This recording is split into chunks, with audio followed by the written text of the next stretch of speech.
মানবতা বিরোধী অপরাধের মামলায় ক্ষমতাচ্যুত সাবেক প্রধানমন্ত্রী শেখ হাসিনার রায় ঘোষণা হবে আগামীকাল সোমবার। ১ বছরের বেশি সময় ধরে চলা তদন্ত আর আইনি লড়াই শেষে অপেক্ষা চূড়ান্ত সিদ্ধান্তের।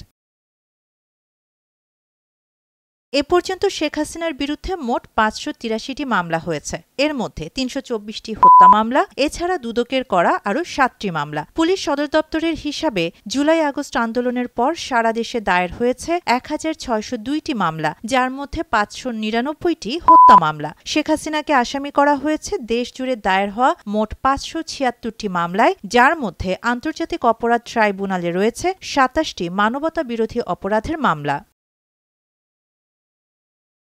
রাষ্ট্রপক্ষ বলছে, গত বছরের জুলাই অভ্যুত্থানে নিরস্ত্র ছাত্র জনতার বিরুদ্ধে হত্যাকাণ্ড, নির্যাতন, হামলা ও অন্যান্য অমানবিক কর্মকাণ্ড সংঘটনের ক্ষেত্রে শেখ হাসিনার যৌথ দায় ও নেতৃত্বের ভূমিকা ছিল। প্রসিকিউশন অভিযোগ করছে, তিনি হেলিকপ্টার, ড্রোন ও প্রাণঘাতী অস্ত্র ব্যবহারের নির্দেশও দিয়েছিলেন। ফরমাল চার্জ ১৩৫ পৃষ্ঠার, যেখানে ৫টি অভিযোগে সর্বোচ্চ শাস্তি মৃত্যুদণ্ড পর্যন্ত চাওয়া হয়েছে।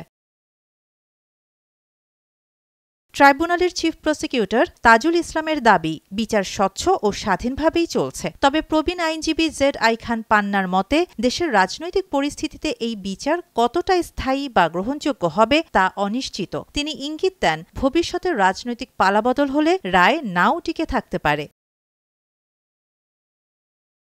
এদিকে শেখ হাসিনার পক্ষে রাষ্ট্রনিযুক্ত আইনজীবী আমির হোসেন জানান, তিনি যেসব তথ্য পেয়েছেন এবং নিজস্ব অভিজ্ঞতার ভিত্তিতে ডিফেন্স করেছেন। তবে শেখ হাসিনা বা তার পক্ষ থেকে কেউ তার সঙ্গে যোগাযোগ করেননি।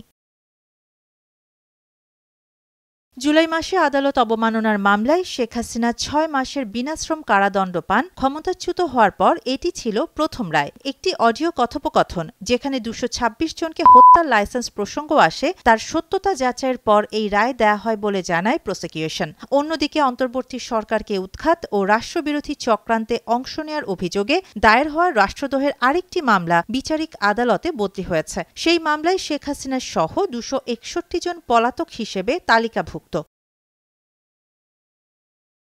দীর্ঘ রাজনৈতিক অস্থিরতা, ব্যাপক সংখ্যক মামলা এবং মানবতা বিরোধী অপরাধের মতো গুরুতর অভিযোগ সব মিলিয়ে ১৭ নভেম্বরের রায় বাংলাদেশের রাজনৈতিক ভবিষ্যৎ, আইনের শাসন এবং বিচার ব্যবস্থার উপর বড় প্রভাব ফেলতে পারে। রায় যাই হোক, এটি হবে দেশের সাম্প্রতিক ইতিহাসের সবচেয়ে নজিরবিহীন আইনি মাইলফলক। শাহানা জাহান, নয়াদিগন্ত।